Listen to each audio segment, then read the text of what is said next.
Motti Edelstein, Allina Health, thank you for being a part of the RCM Innovator series. Thank you for having me. So I'm actually really excited to have anyone from Allina on this program because I know you guys are very innovative. I think you actually told me this, third provider to implement Epic. We've been on Epic for longer than I've been alive. Early adopting is not always easy. Correct. You face risks as early adopters. What have you done to mitigate risk as an early adopter? Teach the team that it's okay to take a step back and say, that's not really working. We need to adapt, change, figure out another alternative, and do it quickly enough and be nimble enough so that it's not like wait 6 months, the place is tanking, all the denials go through, and all of a sudden we got to find, how to fix it. That's a major shift, right? Yeah. So I've been with Allina now only 3 years. In the 3 years, creating that environment where it's okay to like raise your hand and say, wait, we have a problem. Yeah. You're innovating and you're helping Epic do all these things, but it may not work for us, or it may not work in one location, or it may not sync up because we have all these other organizations, 3M, Optum, Change Health, all embedded in, and if it doesn't work, then what do you do? So the innovation game is recognizing just because you had great ideas doesn't mean you can implement it quickly. You implement it and then you monitor it and check it and implement it and fix it and implement and fix. Implement, monitor, check. But I'm going to say the most important ingredient that I heard from that answer was you made it safe. Yes. You made it safe. Absolutely. Right? So if there's a problem or a challenge, it doesn't get buried, people are hiding or whatever, let's bring it out. You have a process. So again, because I want other providers to benefit from the information that we're going to get from you, how did you make it safe? I took what has been existing in clinical areas forever. Yeah. The huddle process, right? Clinicians huddle on a regular basis for patient care. Sure. They talk about patients at the beginning of shifts and the end of shifts. Yeah. When did anybody ever do that in rev cycle? Wow. Yeah. So we created a huddle system. By the way, it was totally by accident. The pandemic happened. I sent 850 people home. The other 800 people were working front desks in the clinics and hospitals. They had to stay. Yeah. How do you get everybody engaged in what's going on? How do you figure out what the engagement needs to be now that people are working from home, not working from home? I have staff that are union, non-union, staff that are nurses, not nurses.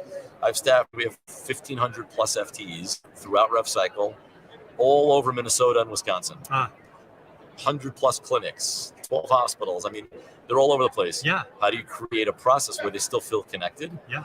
And I took my clinical history of working in hospitals and said, you know what? Create a huddle system. We have a daily huddle system. There's a 4-tier huddle system. Tier 1 is supervisor and staff. Tier 2 is manager, supervisor, et cetera, et cetera, et cetera. Which basically means on a daily basis, I'm getting some snippet of what are the key issues that need to be taken care of today. That was like major change of culture in revenue cycle. I don't know why we never did it. Although I do know why. There's way too many personalities in different areas. The director of coding doesn't think the director of patient access needs to know certain things. Like they don't make a connection. It's totally different jobs, different skill sets. They now speak to each other at minimum twice a week, at the minimum with all the problems that they have and all the communications. I'm getting to understand what the problems are quicker, and we're differentiating problems that you solve versus problems that go on a list. So in kind of a single stroke, you addressed 2 major problems. One was engagement as you work from home, right? 850 people go to work from home. And 2, you've created that safe visibility to innovate and continue moving forward when challenges happen, create the visibility and address it. You mentioned the pandemic, right? Which caused for sending 850 people home.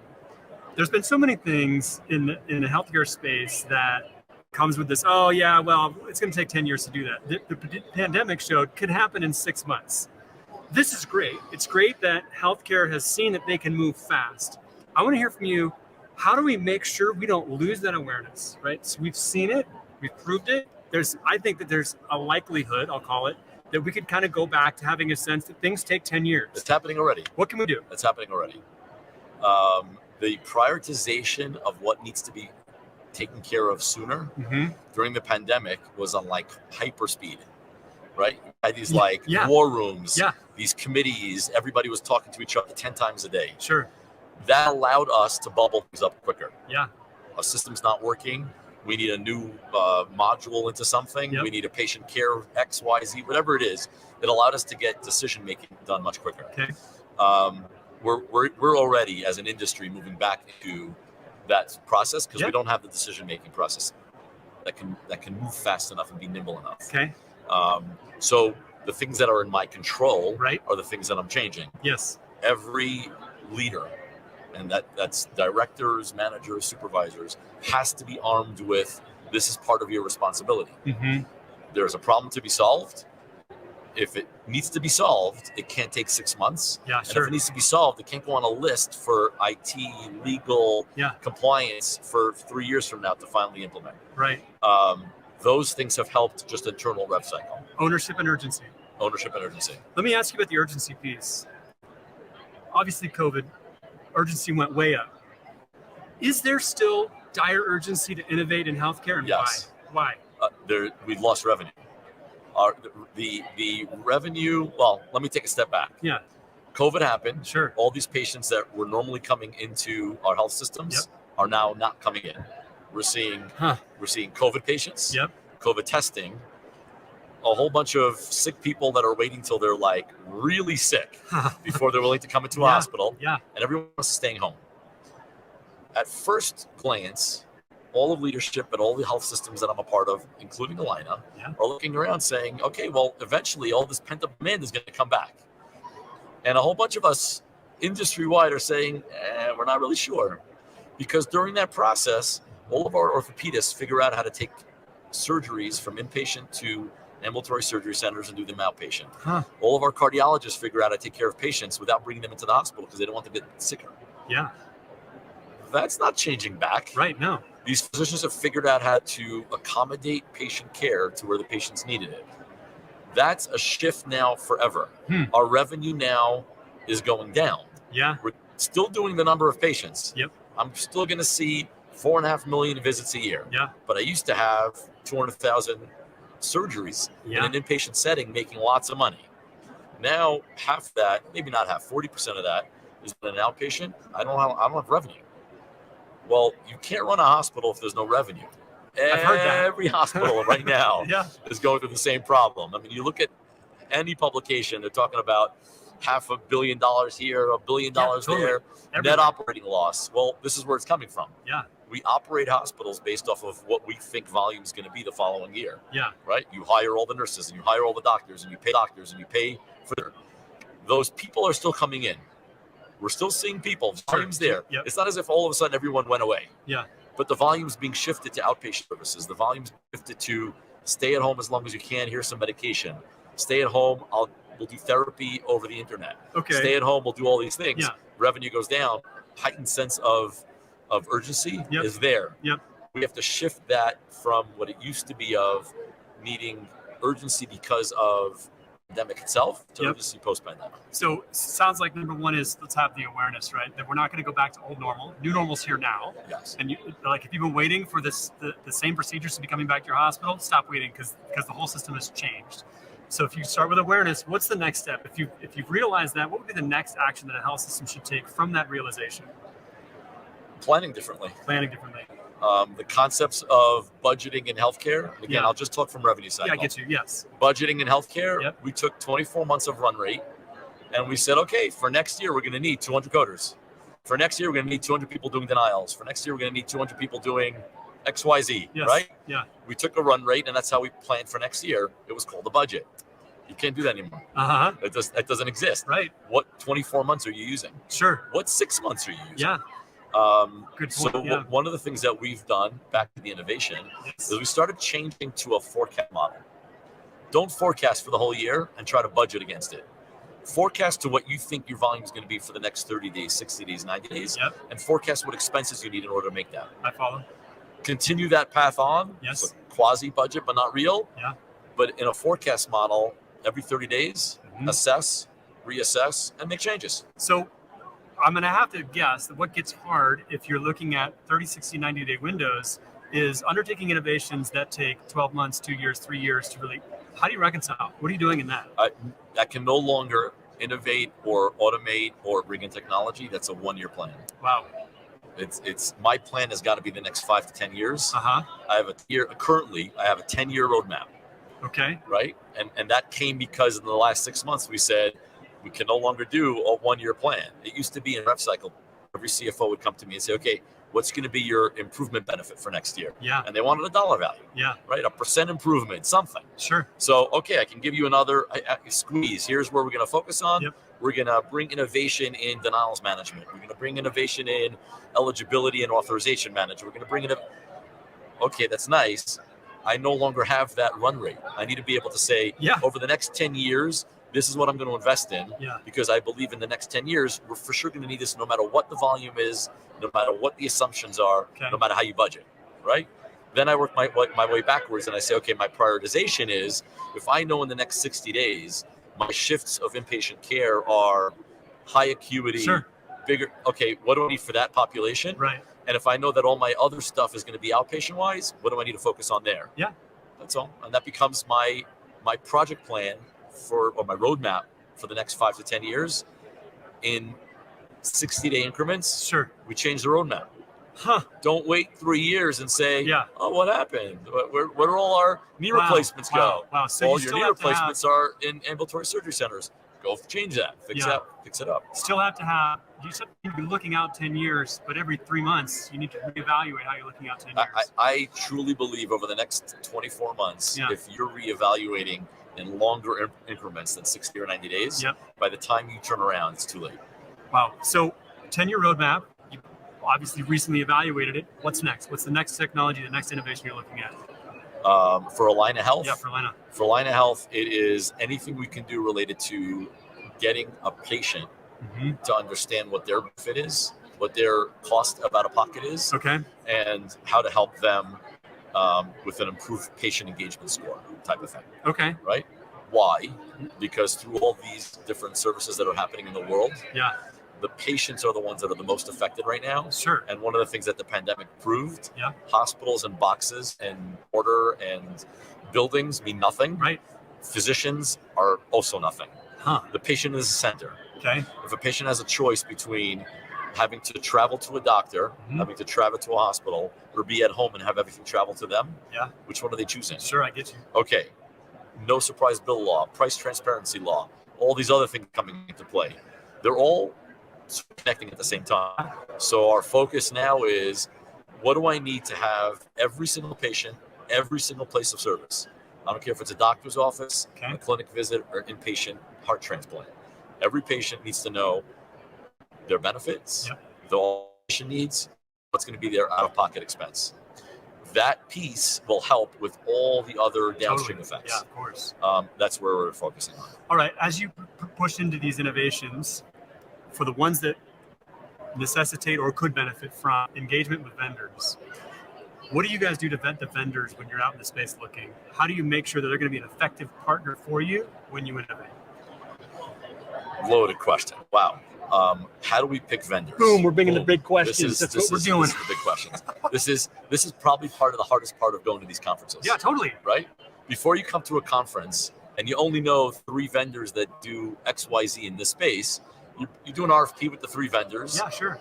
You let them all come in, you give them some data, and you pick one. Now it's much harder. Yeah. There's no question, much harder. Okay, so here's our secret sauce. Ready for the secret sauce? I got to copyright this. All right. Secret sauce. Do you want to just put a disclaimer right in the front? Disclaimer in the front. Everything we do is through an RFP process. Okay. It's the only way to de-emotionalize how we choose vendors. I know personally 50% of the people in this room. I've been doing this for 25 years. Yeah, sure. We've all crossed paths at some point in time. If it's going to just be on personal relationships, I'm going to have a bunch of people saying, why'd you choose them? I've been your friend for longer. I've known you longer. I can help you longer. Take the emotion you got to take the emotion out. I get you. Number 2, I don't want to hear about industry. The industry says that we can save you $1 gajillion and we can make you double that. Yeah. I don't care about the industry. What do you need from me to take my data and give me real information about my data? Take my data, give that piece. I want to know what you're going to do with my data. Yeah. Okay, now I'm going to give you my data. I don't want to hear what the industry says about my data. I want to know what you're going to do different. I'd be curious. I do want to hear from you because I heard recently somebody said that what you're finding is people who are good at doing RFPs, not people who are good at delivering. Yes. Tell me about that. Okay, so hang on. So let me finish up what I'm going with, right? So if you're using my data and you're telling me how you're going to improve me used with my data, and you're going to be okay with holding yourself accountable to that, the only way you're having a seat at the table is to sign a document that says, if you tell me you're going to bring me 10 million, I'm getting a check from you for 10 million regardless. Yeah, totally. That's a game changer. Yeah. Now, whether or not we go through with that is irrelevant. But what it does is it gets rid of all the vendors that really can't come through. Just talk. Like, they're the ones who are like, yeah, we're almost there. Like, we're almost there. We can get like your denials like decreased by 30%. Yeah. We're going to save you $5 million on your staff, and we're going to increase $50 million on net revenue. Yeah. Wonderful. Are you willing to put your name out for the 50 million? And if you don't get it, I'm getting a check for 50 million because I'm putting my neck out on the line, time, resources, IT, you name it, to get you the agreement.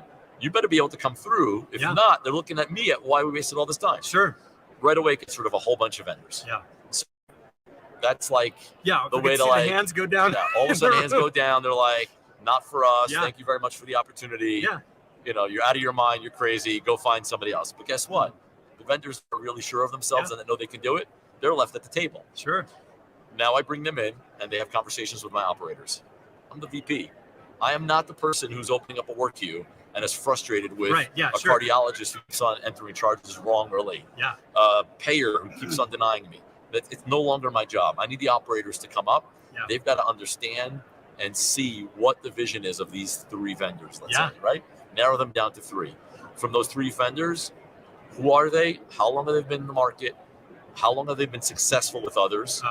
One of the greatest things I ever heard from one of my mentors, Michael Dowling, Allina Health president. Yeah. Go visit your vendors before you sign anything. Go visit their office. Go to their office. Go to one of their offices of one of their references. Okay. Go talk to the people who are using them. Yes. Right? Someone's using a vendor. Go out, meet with the people who are using it. Are they happy with the vendor? Are they happy with the success? Are they happy with the ROI? What are the challenges? It's impossible. There's no challenges. Sure. Vendors are people who replace needing us to do the work internally. We always have challenges internally. That's why we're here. That's why we have jobs. That's what we exist for. Vendors are going to have the same problems. Sure. Can we work through the problems? How attentive are they? How innovative are they? How are they doing with those things? Yeah. Find out from their clients and do it real time. Yeah, do the work, right? Do the work and find out. Don't go and sign and say, oh, this guy said they can bring me 30 million. My CFO wants 30 million. Let's go, bring it in. Vendor, sign up. And then you find out 2 years later, you're like trudging along. We got 2 million. They promised us 30. We're almost there. We've got technology issues. We've got people problems. We've got personality. No. Go out, do the legwork, find the right partners. Make sure that you know what you're signing up with. Make sure that they know what they're signing up with, and really become a partner through the existing partnerships that are out there. Yeah. So if you go speak, in my case, to others who've signed up with the same vendors, I'm speaking to the VP of Rev Cycle. You want to know something? Meaningless. I bring my director of billing. Yeah, totally. I bring my manager of denials. Yep. Go speak to their manager of denials without me. Yes. Go to lunch or dinner. Yeah. And here I help with the questions. Sure. We help put the questions together, and go ask the questions, and then go further down. If you were working for that person in that hospital, would you want that vendor there today? Yeah. If the answer is yes, wonderful. We have a rating system. We pick the right vendor. If the answer is no, thank you very much for your time. Totally. We're good. That's really good guidance. It's a lot of work. Well, it's executable. I mean, it's the thing that it should be a lot of work, but it's executable. It's things that people can do. Other providers can take this guidance, put it to use. A last question for you.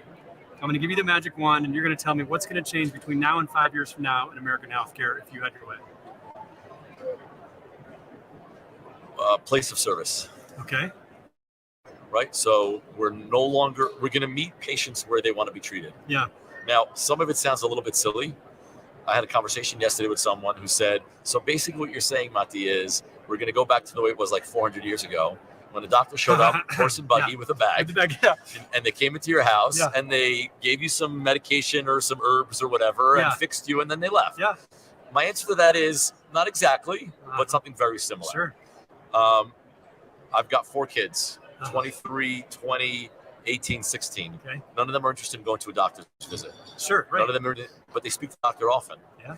2 of them are on ADHD medicines, anxiety medicines, antidepressant medicines. They speak to psychologists, social workers, psychiatrists, you name it. None of them step foot into an office. Wow.